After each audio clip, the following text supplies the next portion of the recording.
सपना, the boy who never gave up.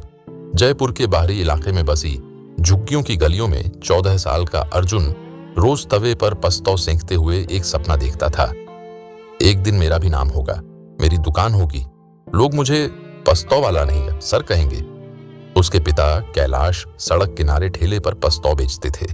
दिन भर की 200 से 250 रुपए की कमाई से ही अर्जुन की मां सावित्री किसी तरह घर चलाती। अर्जुन स्कूल जाता था, लेकिन ज्यादातर वक्त पापा के ठेले पर हाथ बटाना पड़ता। गली के लोग उसे पस्तौ वाला कहकर चिढ़ाते, कोई हंसता, कोई तिरस्कार करता, लेकिन अर्जुन बस चुपचाप सुनता रहता। अंदर कहीं एक चिंगारी थी जो अभी आग बनने से डरती थी। सपना जगता है, एक दिन स्कूल में एक मोटिवेशनल स्पीकर आया। उसने कहा, तुम्हारे हालात जैसे भी हों, लेकिन अगर सपना बड़ा है तो मंजिल भी बड़ी होती है। उस दिन पहली बार अर्जुन को लगा वह भी कुछ बड़ा कर सकता है। उस रात उसने फैसला किया, अब वह सिर्फ पस्तौ बेचेगा नहीं, पस्तौ को ब्रांड बनाएगा।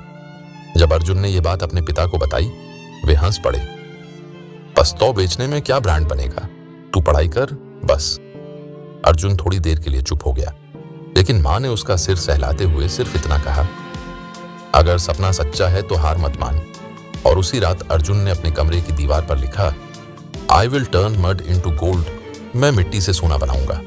सीख, जुगाड़ और पहला कदम।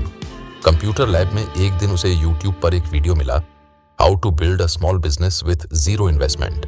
ये उसके लिए जैसे खजाना था। अब वह हर रात ठेले से लौटकर मोबाइल में फूड बिजनेस, मार्केटिंग और ब्रांडिंग के वीडियो देखने लगा। फिर एक दिन अपने पापा की गैर मौजूदगी में उसने चुपचाप पस्तौ के 4 नए फ्लेवर बनाए, पुदीना, चटपटा, मीठा और ड्राई फ्रूट। रंगीन पेपर में पैकिंग की, हाथ से लोगो बनाया, पास्टो express, from fire to fame. पास के एक स्कूल फेयर में उसने स्टॉल लगाया। पहले 1 घंटे किसी ने कुछ नहीं खरीदा, लेकिन फिर एक टीचर आई, स्वाद चखा और बोली, it's delicious, this should be in supermarkets. इसके बाद भीड़ लग गई। उस दिन अर्जुन ने 1100 रुपए कमाए। ये उसकी पहली बड़ी कमाई थी। घर लौटते वक्त पिता ने जब पैसों की गड्डी देखी तो पहली बार अर्जुन की पीठ थपथपाई। संघर्ष और जिद। अब अर्जुन ने इंस्टाग्राम पर पास्टो एक्सप्रेस नाम से पेज बनाया। रोज नई रील्स, फ्लेवर दिखाना, फीडबैक लेना, सब कुछ वो खुद करता। लेकिन जिंदगी ने फिर से एक इम्तिहान लिया। पिता बीमार पड़ गए, ठेला बंद हो गया, कमाई रुक गई। अर्जुन को स्कूल छोड़ना पड़ा। अब वह सुबह अखबार बांटता, दोपहर को पस्तौ बनाता और शाम को बेचता। पर उसने हार नहीं मानी। उसने ठेले को एक मोबाइल फूड स्टॉल में बदला, जिसमें लाइट, म्यूजिक और QR पेमेंट की सुविधा थी। पहचान की शुरुआत, एक दिन एक फूड ब्लॉगर उसकी दुकान पर आया, पस्तौ खाया, फोटो ली और इंस्टाग्राम पर पोस्ट डाली। मिले दोस्तों को जो सड़क खाना को ब्रांड बनाने की कोशिश कर रहा है, पास्टो एक्सप्रेस है भविष्य।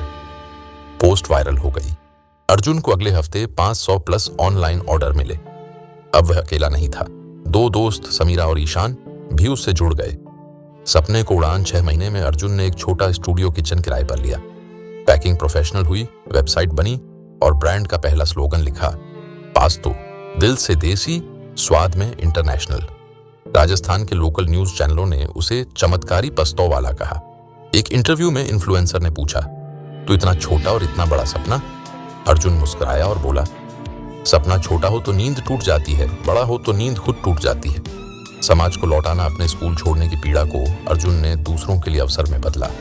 उसने पस्तौ स्कॉलरशिप फाउंडेशन शुरू की, उन बच्चों के लिए जो गरीबी के कारण स्कूल नहीं जा पाते। असली अमीरी 3 साल में पास्टो एक्सप्रेस के आउटलेट जयपुर, दिल्ली और उदयपुर में खुल चुके थे। अर्जुन अब टीवी शो में जाता, स्टार्टअप अवार्ड्स जीतता और सोशल मीडिया पर लाखों के लिए प्रेरणा बन चुका था। लेकिन जब कोई पूछता, अब आप क्या कहलाना पसंद करेंगे, तो वह बस मुस्कुराता और कहता, बस पस्तौ वाला ही कहो, मिट्टी से निकला हूं, सोना तो लोगों की मुस्कान है। निष्कर्ष, अर्जुन की कहानी सिर्फ एक लड़के की नहीं, बल्कि उन लाखों युवाओं की है जो गरीबी, तिरस्कार और हालातों की बेड़ियों में बंधे हैं, लेकिन फिर भी सपने देखना नहीं छोड़ते। कहानी से सीख, हालात कैसे भी हों, हिम्मत मत छोड़ो।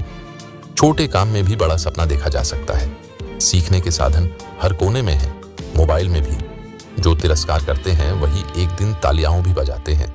सपने देखने वाले हारते नहीं, वे दुनिया बदलते हैं।